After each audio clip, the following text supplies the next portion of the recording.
I would excommunicate all of the public figures that dissent from the teachings of the church. They'd all be out. All right, so let's say you make this statement, and Taylor Marshall comes on and says, "Respectfully, Holy Father, I cannot affirm this." Right. What do you do as the Pope? I would tell them repent, and if you don't, then I will have to ratify this automatic excommunication. You can't touch this. You can't touch this. You can't touch this. I don't know why not cast some shade against me in passing. Break it down.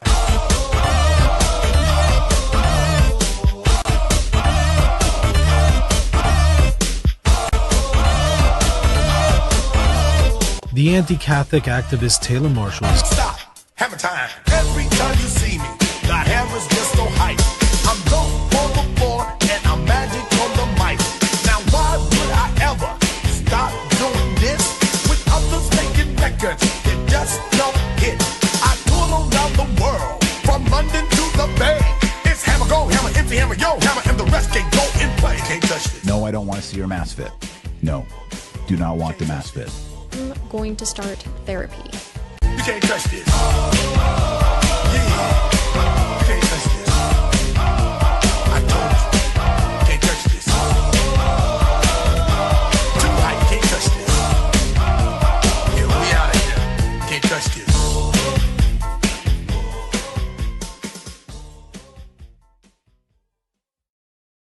That was the most epic Avoiding Babylon intro we've ever had. Taffy, hands down, your best work to date. Taffy. I mean, is Taffy in the chat? Taffy's definitely in the chat. He's got to somewhere. He's definitely in here. You know, they talk a lot about the Groyper curse, but I've seen plenty of people over the years have something to say about Dr. Taylor Marshall, and it never ends well for any of them. You just ignore and keep, as Vanilla Ice says, did I stop? No, I just roll by. You just keep going. You've actually always handled people sniping at you very well. Like you've always just ignored it, just keep on pressing, keep doing what you're doing, and just go along with everything. So I respect you for that. I don't have that kind of self-control. I have really have this I have this innate need to just respond to everything. So how have you been, man? Like we haven't spoken since the new pontiff. And I know really. Yeah, I don't think we've not on camera. Not on camera, yeah. And I know like my initial reaction when it was all going down, I was like, oh my goodness, what is happening right now? And I thought like the end of I thought it was just going to be way worse. And then after thinking about it a bit, I was like, it's not good for the new pope to come into this hostile environment. And and then I saw you kind of take that position, and it's been a very different mood since Leo's come in, right? Well, I mean, I got to admit that I was dooming a little bit. I was live chatting, and I heard him announce it in Latin, and there was crowds, and I heard the word Robertus. Oh boy, he got that. And I was like, that's Robert Sarah, baby. Yeah. We just won. This is it. Post the dubs. And then a non-black guy walked out. It was another Robertus. It was Robert Prevost. And I was like, oh, I knew who he was. I was like, oh no. But honestly, I did kind of tear up a little bit when I saw him dressed traditional. I immediately picked up on that's not and then he did the Hail Mary in Latin. And so I logged off, and I just prayed about it that whole day and took it in. And I said, he's 69 years old. We're going to have this guy unless something happens for 20 years. Yeah. So let's just pray for him. Let's hope that the charism of the papacy begins to saturate in his soul. And, let's wait and see. We've been 90 days now, or 3 months about. And there's been some good stuff. I'm not thrilled about some of these appointments. I don't think a lot of people are. But Pope Benedict waited 2 years to do some more in Pontificum. I am wait and see and be optimistic and pray for him and give him a chance. That's my position, still is. Pius IX was elected as a liberal and kind of reigned as a liberal for 2 years from 1846 until the revolutions in 48. So who knows? Who knows what's going to happen over 20 years? Rob, do you think there's any significance to having an American pope during this American and Trump is just this figure he's just this historic figure like we've never seen before, and then you get an American pope seeing everything kind of drum up in Israel the way it is. Like, I don't know, man. Do you ever get feelings of apocalyptic mania watching all these things unfold? No, I mean, I think I said over and over, I probably said 12 times on my podcast, it's not going to be an American. It's not going to be Burke. Everybody just chill on that. And I was completely wrong. I honestly, this is a little cynical and I don't mean to doom pill or anything here, but I think it does have to do with money. Mm-hmm. I think the Vatican is running on deficit, and the richest segment of the Catholic Church in the world is the United States of America. So I think that does play into it a little bit. Otherwise, there's no reason to elect an American. And you look at the history of, when French popes started being elected, and usually it's been Italians, but it makes me scratch my head a little bit. And that right there, the money element is I think part of it. And it happened only a few months after the U.S. federal spigot was turned off with U.S. aid. Yeah, it did. And I think a lot of Americans who have been generous with Peter Pence and diocesan appeals and all that, they've since COVID have tightened their purses and said, no, we're not giving anymore. We're unhappy. I think this goes back to 2002, but especially the McCarrick scandal, 2018, 19, all that, that is also, I think, caused problems. So, yeah, there's definitely an element to that of having a American pope. What do you think happens with the traditionalist movement at this point? Like there was something about Francis that, as rough as it was for those 12 years, there was something exciting in the traditional movement where people were taking their faith very seriously, and they were like, wait, we have to do something because things just seem so rocky. But it seems like there's a little bit of disunity now, and like people are getting a little lackadaisical. I'm saying that wrong. People always make fun of me. It's lackadaisical, I think. But people seem to, without all the craziness coming out of Rome, I feel like the whole the podcast arena is changing a bit. What do you think is in store for us in traditional circles? I think the general consensus is what we've just discussed, and that is wait and see, be kind, be patient. There is a group who have already said Pope Leo is not the Pope. This guy is Francis 2.0. We need to resist him. And, but I think it's not at all like it was in the traditional circles under Pope Francis circa 2022. Yeah. Like, that's when it was insane, man. Yeah. Like you just said the word Francis and people are like off. Yeah. Yeah. And under Benedict, the traditionalists were never like hostile towards the Pope. They would point out all the issues with Vatican II, and they would talk about all the issues in the Novus Ordo and things like that. But there was always a respect given to Benedict and even John Paul II from even, the guys who were doing this forever, like Michael Matt and all those guys. They would never come right out and be disrespectful to the Pope. It was really Francis that kind of changed the tone of everything. Yeah. Early on when he made the breeding like rabbits comment, when Amoris Laetitia came out and Cardinal Burke and Cardinal Brandmuir and some, preeminent stalwart trad cardinals openly questioned this document. And you saw Cardinal Mueller was pushing back, and he was the prefect of Congregation for the Doctrine of the Faith. I think that right there opened the floodgates. People were already feeling it. People already had anxiety about it. And I know a lot of people say, oh, it's, Taylor Marshall's fault and these bloggers and these podcasts and all that. But honestly, I think if you go back and look at how the dominoes fell, you really do see some preeminent princes of the church starting to square off with Pope Francis in those years. And I think that in a big way, not to mention Archbishop Carlo Maria Vigano putting out his letters, he kept going. I think at that moment, people were willing to start talking out loud about it. And I think that point is missed by a lot of people in the X social media, YouTube, podcast space. They've kind of forgotten how things went down back then. It was McCarrick. It definitely, the rumbling started with the Amoris Laetitia. Definitely, there was a lot of things starting to brew up, but it was McCarrick that everybody was just like, I've had it. And which is interesting because Vigano, when Francis visits America, Vigano brings him to meet the that woman who is now bringing that case to the Supreme Court.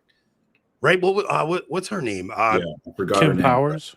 That's right. Yeah, so Francis comes to America and Vigano introduces him to this woman because this woman stood up and said, I will not hand out a marriage license for a same-sex couple. And Francis kind of like shuns Vigano. And that was the beginning of that fractured relationship there. That's right. I mean, these fractures and these movements were already happening in the hierarchy.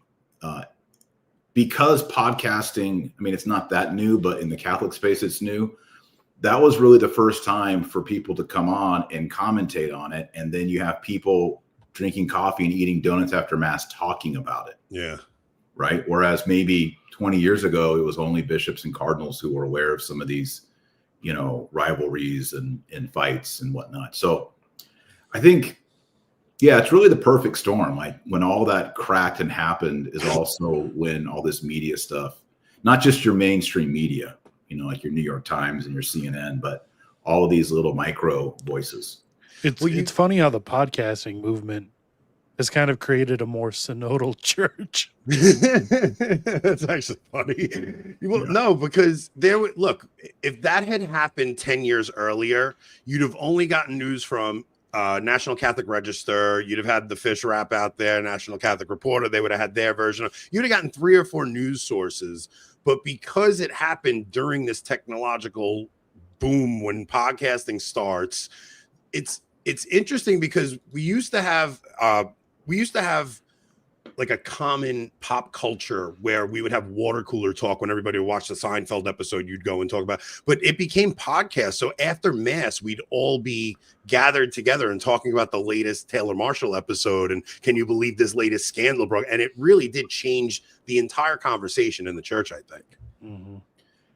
Yeah. And I think a lot of people want to blame me and others for that. And that's fine. I don't really care, but this is not going away. And I think it's Francis was the first pope in the history of the Catholic Church to walk onto that stage. Mm-hmm. And unfortunately, he had a lot of scandalous decisions that happened under his pontificate. So in a way, maybe it was providential, but I think when they elected Pope Leo XIV, they also knew that there's a lot more focus on the papacy, and people are literally listening to what happens every single day. There's a podcast every day where he met with this person and, Diane Montagna, I've got the document, here it is, click the link for the PDF.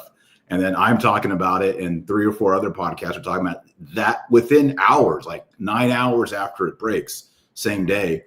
And then, you've got people listening to it, talking about it at coffee hour.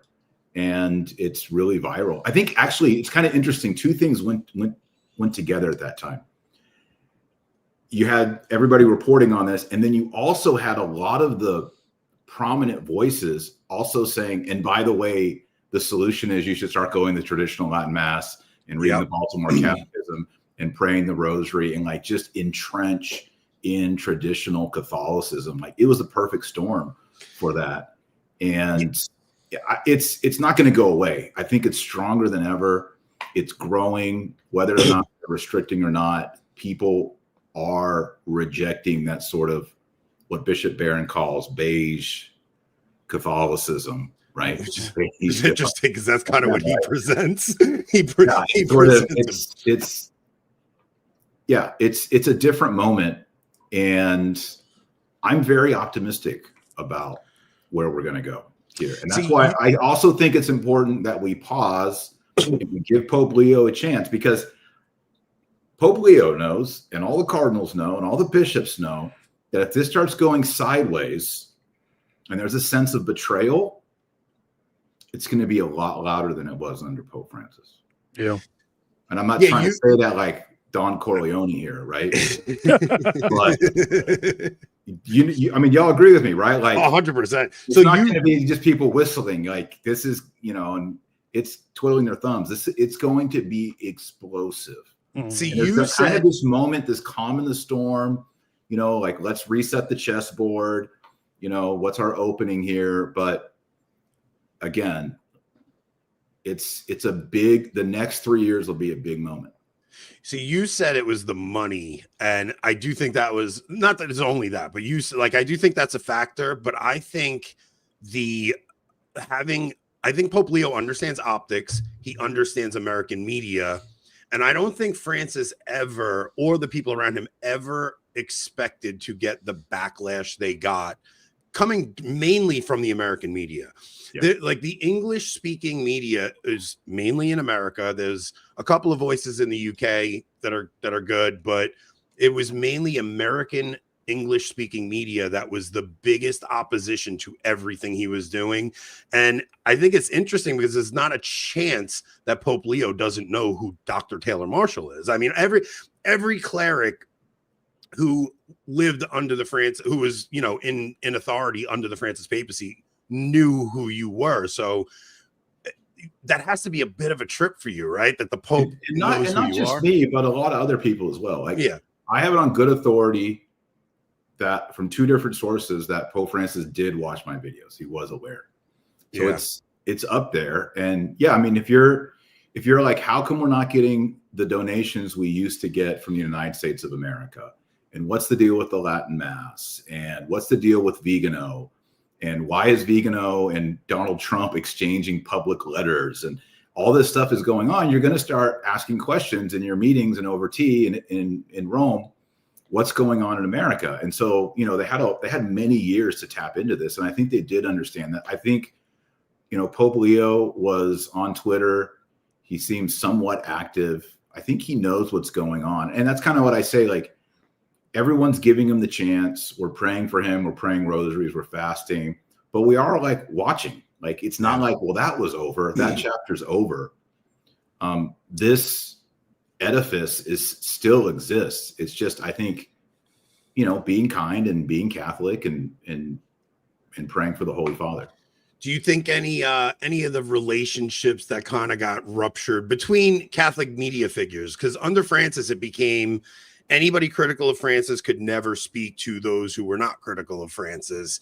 And like, do you see any healing amongst the siblings in the family of Christ? Right, because that was always hard.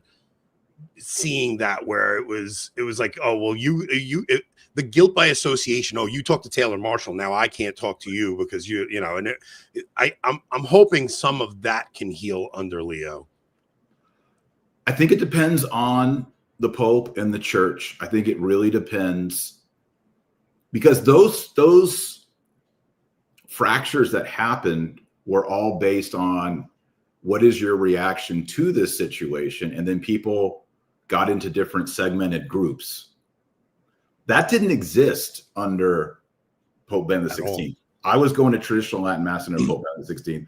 I don't remember that.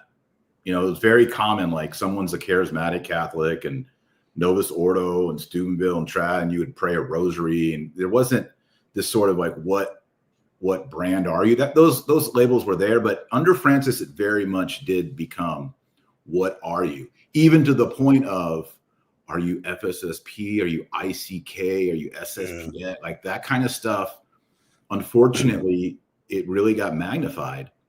And so I think it depends on Pope Leo. If we can get back to a consensus under what we have with Pope Ben the 16th, I think we will start seeing that healing. But there's people who pop off and they want to get clicks and they want to get views and they want to get popular. And a great way to do that is to infight and create your own little tribe. Yeah. Yeah, for sure.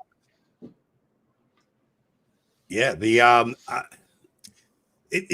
weird part about what we're experiencing right now is that you have the Where Peter Is crowd and, Austin Ivory all claiming Leo for them. And then you have the trads kind of sitting there very just in trepidation, like, oh, we'll see what happens. But that cannot coexist for too much longer. There's going to be things that happen. And I'm pretty sure, I'm thinking the end of the summer, we're hoping that we get some kind of a document on the Latin Mass. But I think that's going to kind of, you don't think so? I don't think so. I think what we'll see in the fall, probably around October, this is kind of what I heard, we'll start to see different appointments to the Vatican, to the Roman Curia. And we'll see, if the lady continues over the dicastery for religious life. We'll see if Kissy Tucho Fernandez, does he stay over the dicastery for doctrine? Who's going to be placed in the dicastery for sacraments and liturgy? If we start seeing those changes, that I think is going to signal the movement forward. And I think we'll probably maybe see that October, November. We're not going to get a document on the Latin Mass by the end of the summer. I think it would probably be earliest 1 year into his papacy, we would see it. Because Leo, it's just like when Trump took office, like, okay, who are my friends? Everyone's like, oh man, I'm your best friend. I got the inside scoop for you. You want to listen to me? Don't listen to that guy. He's going to betray. Everyone's jockeying for their place. And Trump didn't even figure it out in his first 4 years. He's getting betrayed left and right. So when you come into a powerful position, even if you have big plans, you still need to know the landscape and who the people are and who you can trust.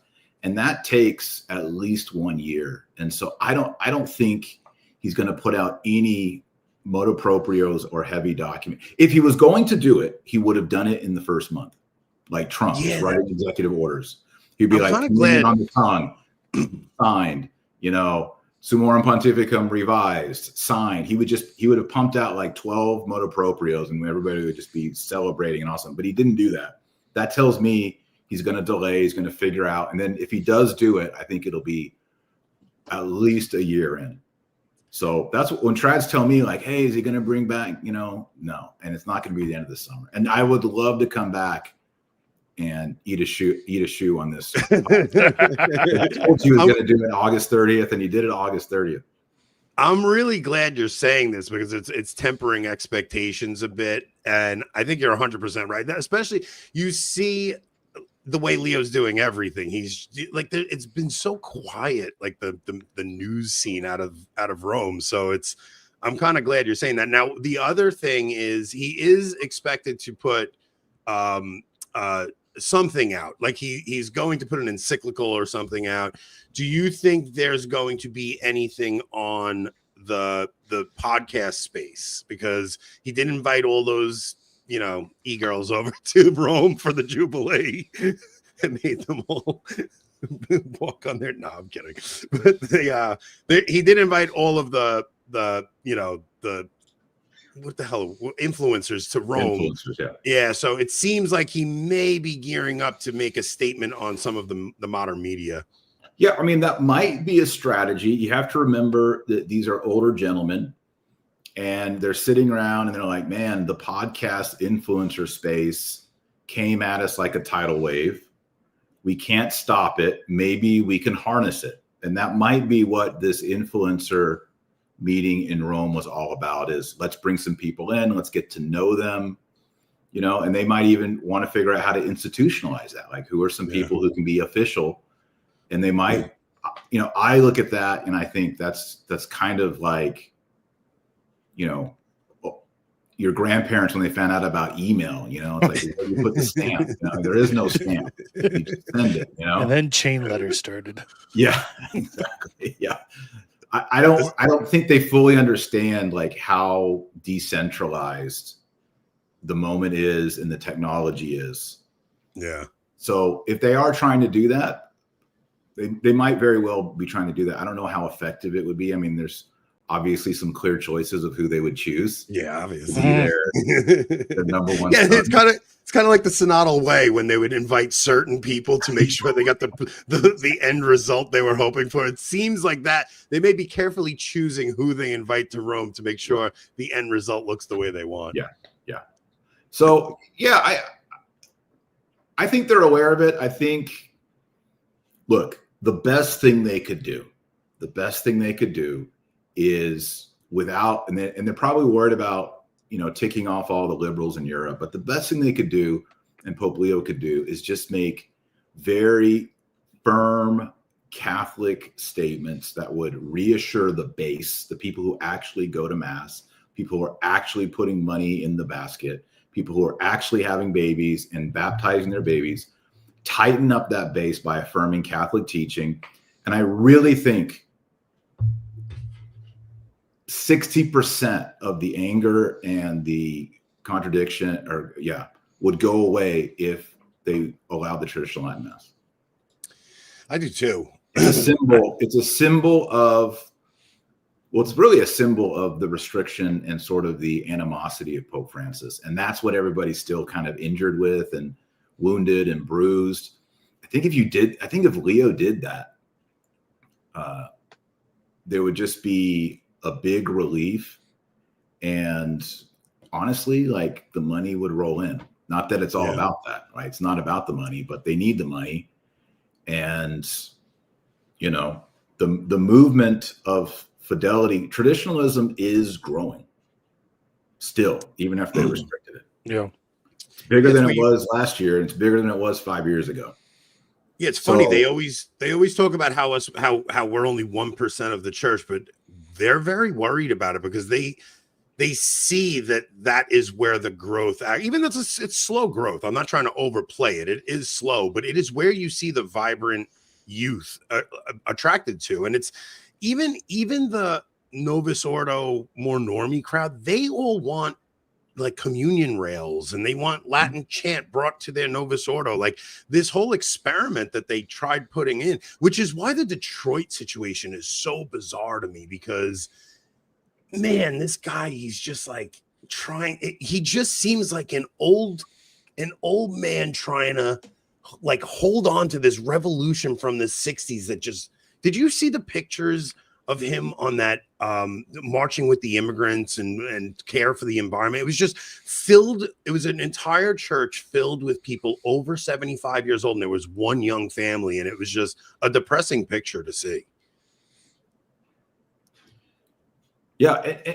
And if you remember, like Pope Leo 69, it's really that people in their 60s and up who are the last group of people who thought Vatican II was so cool and so great. And I remember when the priest used to pray with his back towards us, that rhetoric, you don't hear anyone under that age saying that.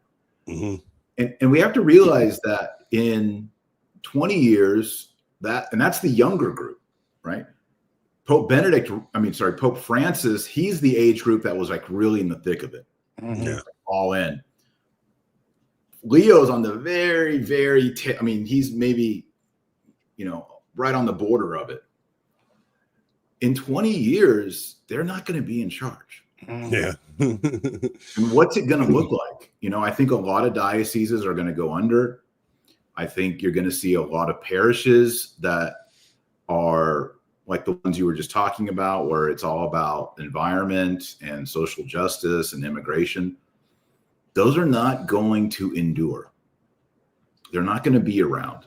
And I think we might see a little bit of a shrinkage and a restriction. But if you look for the vocations and you look for the faith and the love and the growth and the families, and I would even say the charity and the caring for the poor and the homeless, it really is in traditional communities. Yeah, for sure. You know, we might be 1% now, but when you look at what's the number? I always hear different numbers now. Like, what percent of Catholics in America go to mass? Like 17%. Yeah, I think that's the latest figure. Yeah. Yeah, but so when you consider that we're 1%, but we're 1% of that 17%, we're now 1 in 17. Yeah. So when a bishop goes to a diocesan appeal dinner to raise money, that means 1 in 17 people that he's shaking hands with might go to the TLM. That's like 6 That's or pretty 7%. sizable. Those are active Catholics. Yeah, and I think there's a very sizable portion who may go to the Novus Ordo but want a more traditional form of it, like the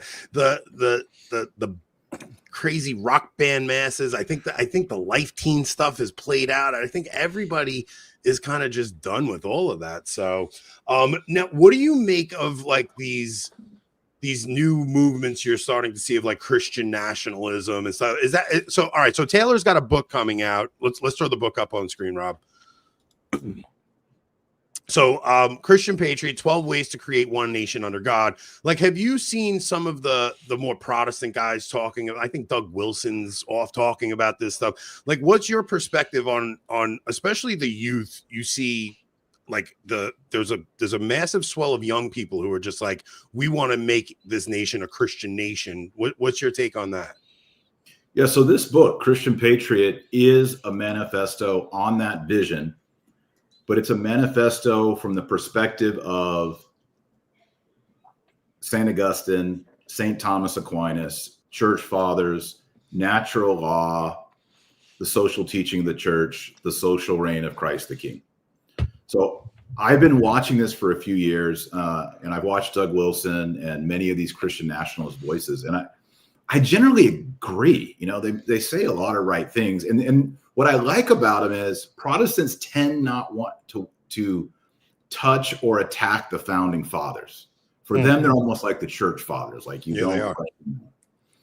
And what we're seeing in the Christian nationalist movement is they're willing to say there were errors made in the founding of America, and that men like Thomas Jefferson, who didn't believe in the Trinity, he denied the resurrection of Jesus Christ. He even published the Jeffersonian Bible, where he went through and basically black highlight markered out every verse that he didn't like, that he didn't think Jesus really said.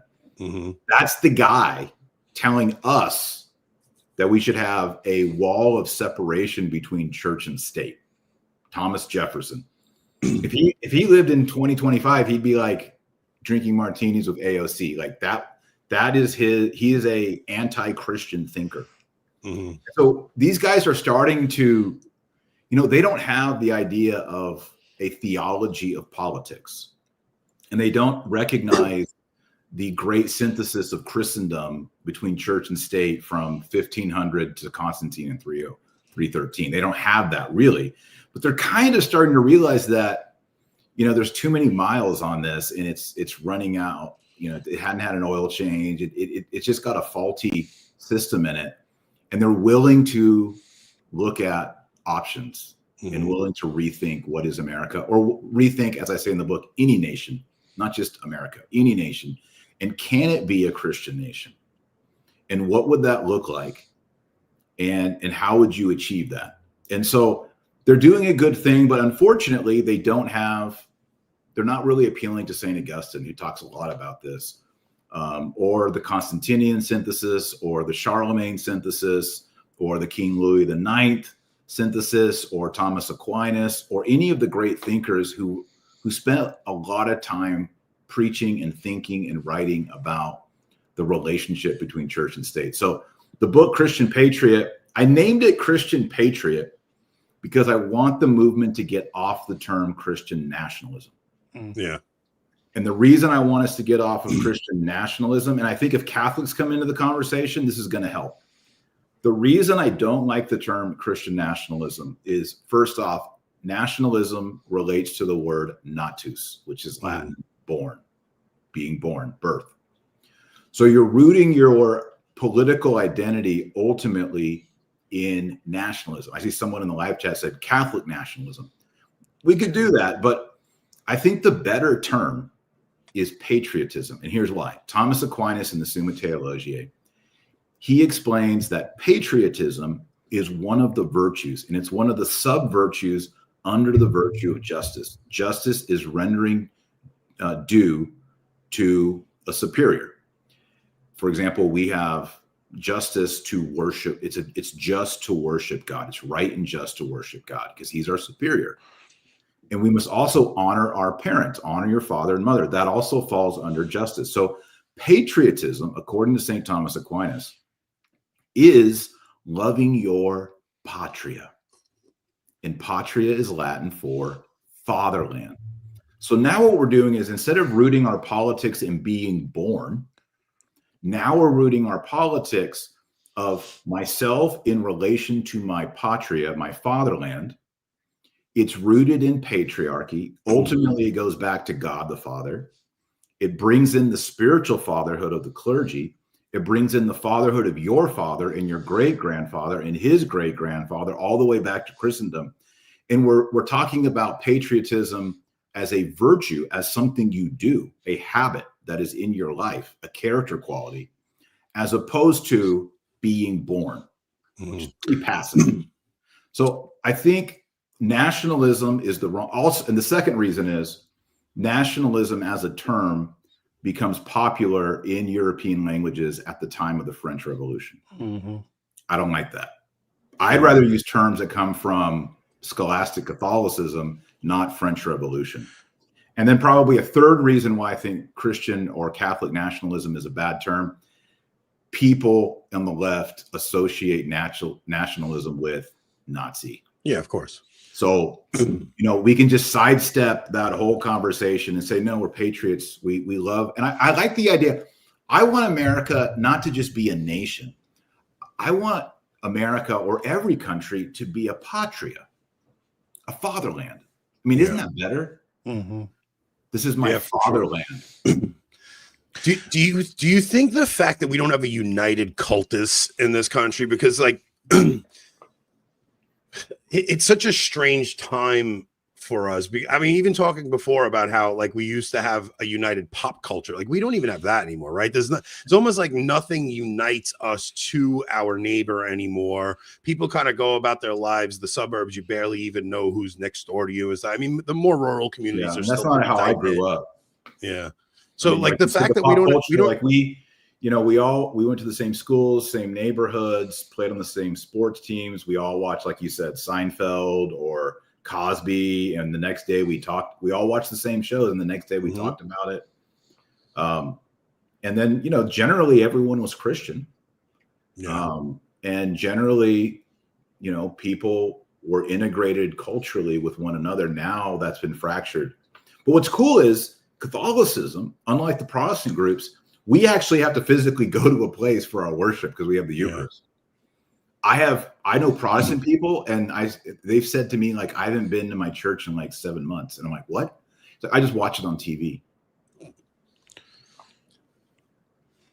Well, it makes sense with their theology, right? But that's kind of what the only faith that could integrate everything is Catholicism, because the whole purpose of Catholicism, and even when Paul talks about neither Greek nor Jew and all that stuff, is because like when the Spanish conquistadors come into Mexico, they're able to intermarry with the locals there, because once they're united at the same altar, there's no more division between them, right? So in a way, America was founded on like disunity and revolting against your previous generation. So to get back to a patria and to a love of your fathers and a love of your fatherland, it's almost counterintuitive to the American mindset of revolt and stuff. So I think Catholicism is the only cure for that. It's often been described that the American Revolution was really a continuation of the English Civil War, in that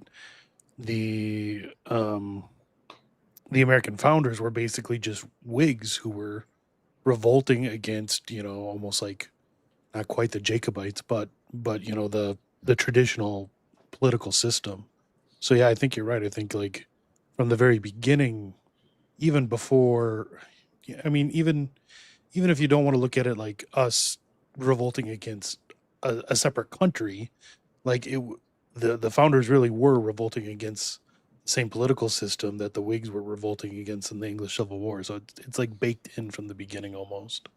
Yeah, and you hit it on the head there, Rob. And to magnify things and make it even worse is Protestantism, because it's not Catholic. Catholic means katholos, according to the whole universal.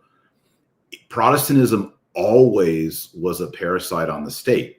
It always relied on. It's actually a new thing in the 1900s where the mainline Protestant denominations are not connected to a country, because the Lutherans right away integrated into Germanic states.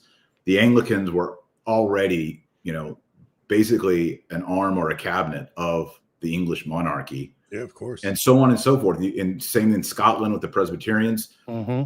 And the problem with that is you're never going to have any sort of, look, we as Catholics actually want there to be a global consensus. Yeah. The global consensus is Jesus Christ. And if your religion is always an umbrella under the state or a cabinet part of the state, you're never going to actually achieve that. And we were actually achieving that, moving into the 1200s and the 1300s. And unfortunately, the Protestant Reformation happened. So, yeah, I mean, we need a universal state. We need a fatherland. It's great to be. That's the other thing. Thomas Aquinas says being patriotic, and this kind of gets us, into the debate of Ordo Amoris. But being patriotic and loving your fatherland over another fatherland is a virtue. Yeah, like I want to love all people. Christ commands me to love everyone, even love my enemies. But I have a special love for my wife and my children. Mm-hmm. And that's actually virtuous. It's good. This is one reason why we have priestly celibacy, is we know if you're going to serve the congregation, the parish equally and justly, it's good that, 10 of those people in the parish aren't your children or your wife. Yeah. Yeah, it's interesting because, like, especially with these guys like Doug Wilson and the Protestants who are talking about this stuff, these guys do have a very strong love for Jesus Christ. They have a very strong moral compass, right? Like, they don't want to play games with the moral law and things like that. But man, they're just missing the bigger picture of things, and they're missing the fact that here's what they're missing. Here's what they're missing. And I don't go directly into this in the book, but here's what they're missing. Okay, Doug Wilson is a Reformed Presbyterian. His theology is Presbyterian. I was reading Doug Wilson long before I was a Catholic. I used to subscribe to his magazine when I was in college. That's interesting. Doug Wilson, are you really telling me that you're going to integrate the United States of America or the state of Idaho with the local session of elders at the Presbyterian Church? How is that how are you going to get sessions of elders in your Presbyterian polity of how you run the church, and you're going to somehow integrate that with the United States of America or the Kingdom of France? That doesn't work, right? Yeah. Early on, we see that when Constantine begins his conversion, you see that the hierarchy of the church, which was already in existence, right? When you have bishops and you have archbishops and you have patriarchs and you have a pope and all these things, that integrates with the state. Yeah. How is the Southern Baptist Convention going to integrate with the United States of America? Like, who's their head honcho? Like, do they have a cardinal? Do they have an archbishop? Like the guy who makes the most money, like the richest Southern Baptist. I mean, who are the princes of the church that not only create the integration of church and state, maintain it, but also with real heavenly power, discipline the kings and the princes and the politicians when they get sideways and against the church? You have to have the papacy. You have to have the hierarchy. It's the only way it's going to work. It's such an interesting thing because we're in a time where the nations, this is why the social kingship of Christ is so important. And it's not just that Jesus Christ is king of your heart, right? It's that the nations have to bow to Christ the King, because we're in a time where all the nations of the world are now making laws that are going against the natural law, right? So they're basically saying, we know there's a God, we don't care, we're going to make our laws the way we want to. And once you do that, you start to see the disintegration of society just happen. It's amazing it's taken so long to I can't believe we're still intact as a nation, being that the laws have been the way they have since. I mean, really, they started going off the rails around the time of the sexual revolution, but it's almost like a mercy of God that this country hasn't devolved into chaos yet. Yeah, but don't you feel that we're losing it? 100%. And I think that's the whole thing about Christian nationalism and all these young men who are disaffected, like the Groyper crew and all that. They feel that it's been taken away. Mm-hmm. It's been taken away. The decency, the wholesomeness, the American dream, what it means to fall in love with a young, beautiful lady and get married in a church and have a family and buy your first home and buy a station wagon. All that's been taken away. And so in the book, Christian Patriot, the first half is a crash course in the theology of Christian politics. And I wrote this book for a general audience. I want like the people who watch Tucker Carlson and that crowd to read it. So in the book, this is the first book I've ever written where I'm not just like, by the way, I'm a Catholic. I'm a Catholic. Yeah, tuned into a Catholic. I think the title is brilliant. Christian Patriot. I'm going for the wider audience, and here's the audience. People who realize that MAGA is just about done. MAGA's in 10 years, no one's going to be talking about MAGA and no one's going to be talking about Donald Trump. Mm-hmm. Probably in 5 years, no one's going to be talking about MAGA or Donald Trump. So what does the conservative movement look like, and what are we conserving? Are we conserving Israel? Are we conserving tax policies? Are we conserving wars? Or do we want the conservative movement to become Christ-like, wholesome? Yeah. No more degeneracy, no more of this nastiness. And so the rest, this really 60% of the book is 12 steps to create one nation under God. And those 12 steps I give that you can implement yourself to begin to change the culture in your own life, the culture in your home, the culture in your community, and hopefully over time to snowball that into the culture of your people. Yeah. And so the book is educational in the first half, but then the rest of the book is extremely practical. So there's a chapter on abortion. There's a chapter on pornography. There's a chapter on usury and debts and finances. There's a chapter on marriage, the definition of marriage from a natural law point of view, Christian point of view. There's a chapter on just war. Like, you can't just declare war on people. Like, we Christians actually have a theology of how you declare war. And there are conditions that Augustine and St. Augustine list in obvious detail. And we need to live in a country where when there is a conflict, the people who are Christians hold up the list of Augustine and Thomas Aquinas and say, if it doesn't meet all of these, we're not doing war. We're not going to war.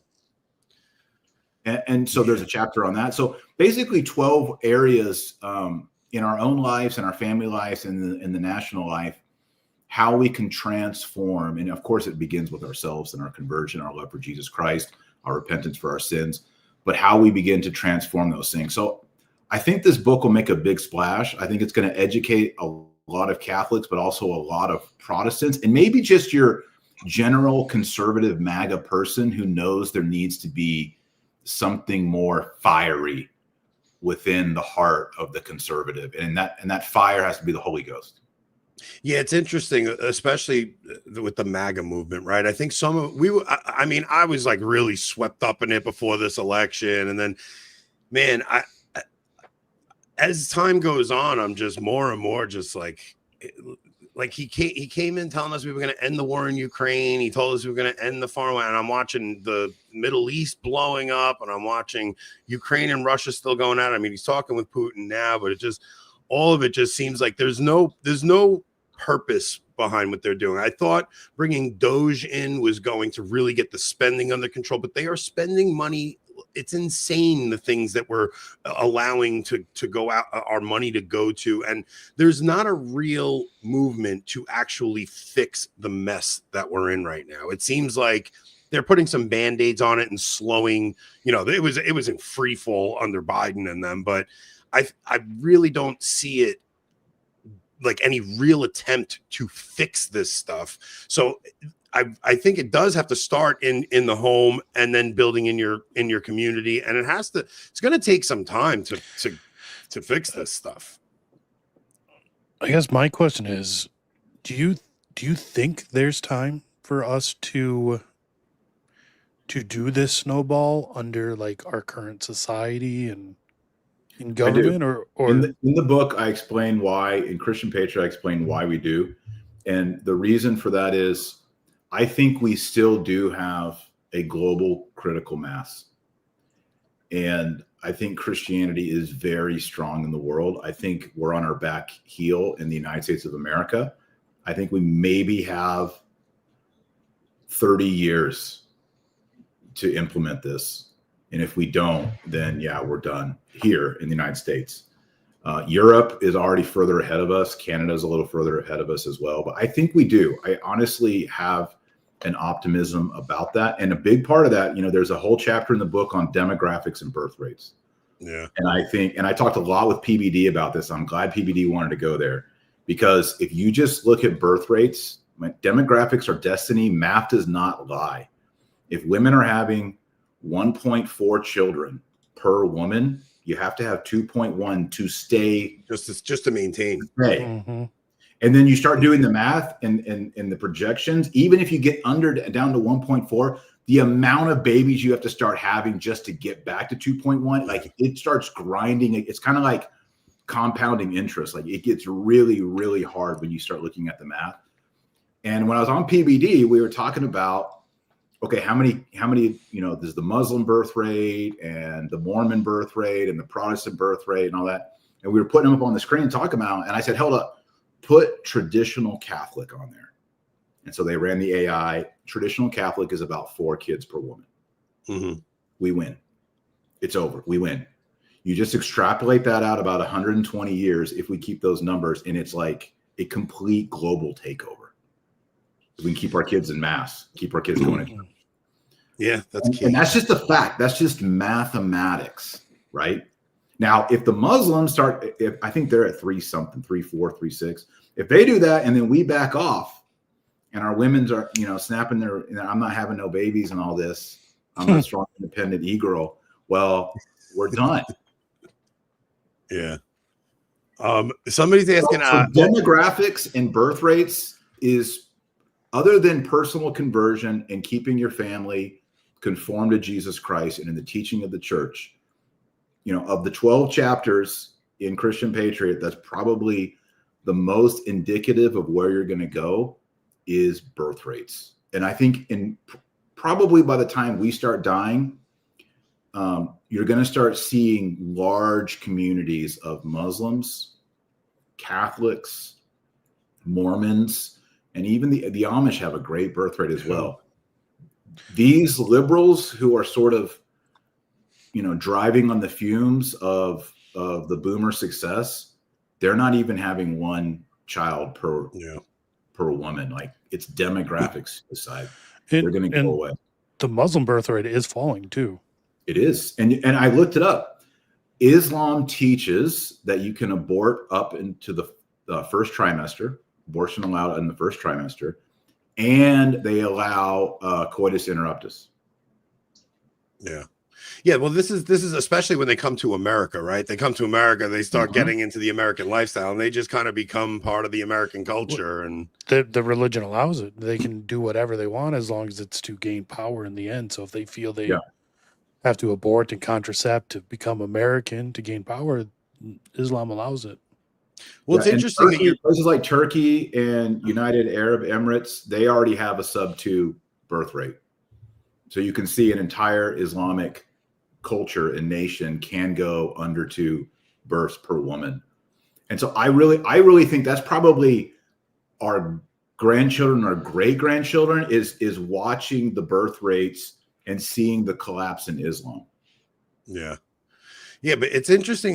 We're talking about America, right? Like, because America is a different animal than Europe and Canada specifically, because as much as we think there's, you know, Christianity is on the decline in America, we still are a Christian nation to a degree, you know, a Protestant nation to a degree, and Catholicism has a pretty significant presence here, where I think in the UK and in France, there's almost a revulsion to Christianity, and especially in Canada, man. I wonder what the heck is going on up in Canada with their MAID program, their medical assisted. I think they said 5% of deaths in Canada right now are from assisted suicide. It's heartbreaking because Canada was so Catholic. It was French Catholic. And it's just, so I do think, because I you know, you talk to guys like Calvin Robinson and they're like, no, America is the last home. It's like you guys are the last stand for everything, because it's over in Europe. Like the battle is lost. Islam has completely moved in. They're basically just waiting in Europe for there to be an Islamic revolution over there. I think it's going to be the opposite. I think Europe is almost done. You're right. Like there's not a lot of hope left. But when they realize that, when your average German realizes that, I think things are going to get ugly, and it's going to be an uprising of your average European. And historically, that turns out to be pretty violent in Europe. When you got a point, Rob. I mean, Europeans, aka white people, pretty tolerant and pretty chill, but when their back's up against the wall, they're pretty much the most savage warriors. Yeah. And it's kind of scary as Catholics, right? Because we want them obviously to save their nations, but there are costs that are too high, you know, at least from a Catholic perspective when it comes to just war and things like that. So it's scary even from that perspective. Yeah. I don't know. I'm a little bit more pessimistic about Europe. I was in Italy, and I want to ask you about that. Yeah. Yeah, I mean, it's. I would say 5 years ago when I was in Rome, every single waiter I had was a young, energetic Italian guy, like a likable guy. Like, I'm going to tip this guy big, you know, good Italian guys that are funny and speak broken Italian, but you know, they're trying really hard and hustling. I'll tell you what, man, in the big 2025, I think 9 out of 10 of my waiters, I don't know what ethnicity they were, but they were brown. Yeah. And they were speaking Italian, broken Italian, but it was like, I don't know, Indian or I don't know what these guys were. I didn't ask, but I was like, it's so weird that all of these amazing Italian restaurants that I've been going to for years, these are not young Italian men working here anymore. Like, what the hell just happened to Rome? And that's Rome. That's not Paris. Dude, I'm telling you, I went in December, and I was inundated when you're in Rome with them selling you the phone chargers, and it was. That's been happening for like 10 years, but yeah, that probably wasn't there 15 or 20 years ago, but that's been there for like 10 years. But that's like street vendors and gypsies. Is that like the working in good restaurants? Like there's is that like the stands at the mall? Yeah, they're just. I just couldn't believe how few Italians I was seeing. It was interesting, and it was my first time going to Italy, so I had nothing to compare it to. But was this your kids' first time going, or because you took your whole family this time, right? We took the whole family. I took the whole family. We led a pilgrimage in 2016. And the whole family was that time too. So I've been tons, but yeah, this was a family pilgrimage. We kind of stopped. We would go to Rome like every year or two, and then, you know, when Pope Francis, after like 2017, I guess the last time we went was 2019. We were like, I just don't want to go to the papal audiences. Yeah. Like, that's a cool part of going to Rome, you know, like, is going to the papal events. And like, we just didn't want to go. So like, as soon as Leo was elected, like, within weeks, my wife's like, we've got to go to Rome. We're going. I don't know. And she's like, let's book tickets. And I'm like, all right, book the tickets. Let's go. So what's so funny is because I went to my first papal audience, but it was under Francis, and it was empty. When I tell you empty, it was nobody there. Okay. So I'm front row and I'm 5 feet from the Pope. And I'm like, had to be this Pope, man. Like, it was just such a letdown. Well, let me tell you, under Leo, it is so crowded. Yeah. I've been to papal audiences under Benedict, Francis, and Leo, and this is the biggest I've ever seen, man. Oh, really? Massive. Like, insane. Like Super Bowl levels. So there's a lot of hype. And you know what's amazing is I would say so many people I met at these papal audiences were Europeans. Yeah. That's they wanted to come down to Rome and see the new Pope. Yeah, let's hope the new Pope, you know, because we're talking about the Latin Mass and all that stuff, but man, to me, there's nothing more, there's no more crippling message that Francis delivered than open borders stuff, because it's basically allowing your Christian nation to be taken over by invaders, right? And your, like, whatever remnants of Christendom could have been left and helped. And he took this message of being merciful to the stranger and stuff like that, but without even a thought of the consequence, or it was a completely intentional thought of the consequences, but it's the thing that is going to undo whatever Christian remnants. It would have been like Pius V letting in the Turkish fleet. You know, well, that's the thing is we've had so many popes preach against that. Yeah. And so for Francis to preach in favor of it is a scandal. Yeah, I think so. It's a demographic replacement. I know we're not supposed to say that, but it's a demographic replacement of Europe.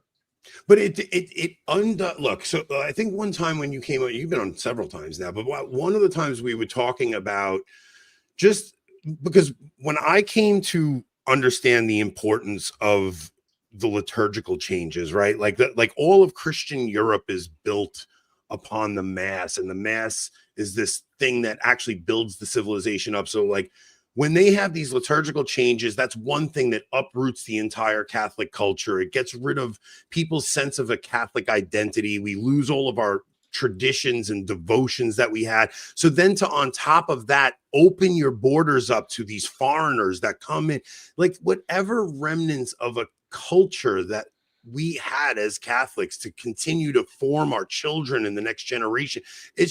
I think it's the worst crime of the Francis papacy. It's worse than any of the restrictions and any of the appointments. It was this idea that your identity as a Catholic isn't big enough of a deal to make sure you preserve it and pass it on. Yeah. It's just, to use the analogy, it's just like if, you just allow people to come into your house and start taking it over. Yeah. And you're like, well, we have to do that. It's the Christian way. Oh, man. Taylor, you got another like 25 minutes to hang? I want to go over to locals and talk Israel, if you don't mind. Okay, before I do that, ChristianPatriotBook.com. That's the pre-order. I want everybody to order it. Order 3 copies. We want to hit the New York Times bestseller list. I really want to move the Overton window, to change the discussion. When MAGA fizzles out and Trump is gone, our conservative movement needs to be based on patria, patriotism, Christianity, the fatherland. We have to understand that theology, and then we have to implement that theology. And I know of no other book that does that. This is the book, Christian Patriot, 12 Ways to Create One Nation Under God. Pre-order it. There's signed copies. There's going to be a limited run. Harrison Butker wrote the foreword. And there's a limited run. We're going to have, I'm going to sign them, and Harrison are going to sign them. So if you want to learn more about that, you can go to ChristianPatriotBook.com. And we just want to make a big splash the week of September 2nd and get this book into the hands of like Tucker Carlson's and get them. That's what I was going to say. I would love to see you, because we've seen a couple of Catholics go on Tucker Carlson. We just saw a guy go on there, a Protestant go on there to talk about the Shroud. We saw Bishop Barron on there. I would love to see a Dr. Taylor Marshall on there, man. There's one thing. Oh, and by the way, somebody just asked if locals will be free for Taylor Marshall mods. We'll leave the entire locals free today. So anybody that wants to watch the after show, we won't put it behind a paywall. Just join our locals, and you'll see. But you do have to buy the book. You do have to buy the book. Yes. There was such an interesting moment when Bryson Gray, you and him had a conversation. And it was right after Barron was on with Ben Shapiro, and Barron was talking about the Vatican, Second Vatican Council talks about Catholicism being the privileged way, or Jesus being the privileged way. And it was like such a watering down of beige Catholicism that Barron was presenting. And you went on and had a conversation with Bryson Gray, and he asked you very difficult questions. You were just like, yeah, there's no salvation outside the church. I don't know what to tell you. Like, it was such a breath of fresh air to watch that conversation, man. Yeah. All right. So go buy Christian Patriot, Taylor Marshall's book. I know there's not a single person that subscribes to us that doesn't already subscribe to Taylor's YouTube channel, but go check out the new St. Thomas Institute. That's also an awesome resource. Marshall on Rogan would be pretty awesome too. Just go buy his book. We always got to support our fellow travelers in this arena. Well, it's not just I don't necessarily need the support. I want our culture to change. I don't want degeneracy. I don't want the trans. I don't want people chopping off their genitals. I want our kids, to live in a culture that's beautiful and true and wholesome. And we have to do something. Like, it's faith and works at this point. We gotta do the works. So I think that's why it's really important. Like, it's a critical time, and we need a movement of people who, the next movement it's not going to be MAGA. Let's make it Christ, we have to do that. Yeah. Yeah. That's we need the Protestants to be on board, Yeah, it's fertile ground. It's funny. They were bleeding Catholics out of the church for so long, but I think they're a little worried that we're starting to pull them back into our scene. So I think the internet had a big part in that. So all right, I want to ask Taylor about our older brothers in Israel. 1948 Israel at locals now. Let's do it. Yeah. All right. So we're heading over there. It will be free. So if anybody wants to check it out, you don't have to pay for it. It won't be behind a paywall. We're going to head over there.